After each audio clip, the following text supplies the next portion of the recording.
ഓരോ പൊസിഷനിലും ഒന്നിലേറെ താരങ്ങളെ പരിഗണിക്കാൻ കഴിയുന്ന പ്രതിഭാധാരാളിത്തമുള്ള സംഘമായാണ് ക്രിക്കറ്റ് വിദഗ്ധർ പുതിയ ടീം ഇന്ത്യയെ വിശേഷിപ്പിക്കുന്നത്.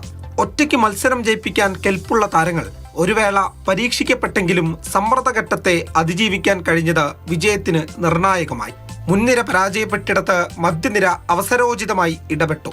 പവർ പ്ലേയിൽ 3 വിക്കറ്റുകൾ നഷ്ടമായ ഇന്ത്യയെ 4-ാം വിക്കറ്റിലെയും 5-ാം വിക്കറ്റിലെയും കൂട്ടുകെട്ടുകളാണ് കരകയറ്റിയത്. 4-ാം നമ്പറിൽ കിട്ടിയ അവസരങ്ങളിലെല്ലാം ഭേദപ്പെട്ട പ്രകടനം പുറത്തെടുത്ത തിലക് വർമ്മ ടൂർണമെന്റിലെ തന്റെ ഏറ്റവും മികച്ച പ്രകടനം ഫൈനലിലേക്ക് കാത്തുവെച്ചു.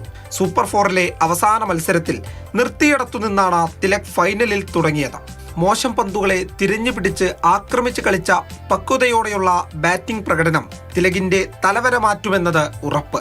3 വിക്കറ്റുകൾ നഷ്ടപ്പെട്ട് പതറിയ ഘട്ടത്തിൽ ടീമിനെ കാത്ത സഞ്ജുവിന്റെ 24 റൺസിനും വലിയ വിലയുണ്ട്. ഏത് പൊസിഷനിലും കളിക്കാൻ പാകപ്പെട്ട താരമായി സഞ്ജു മാറിക്കഴിഞ്ഞിരിക്കുന്നു. ഓപ്പണിംഗിലും 1 ഡൗണിലും 5-ാമനായുമെല്ലാം സഞ്ജുവിനെ പരിഗണിക്കാൻ ടീം മാനേജ്മെന്റിന് രണ്ടാമതൊന്ന് ആലോചിക്കേണ്ടി വരില്ല.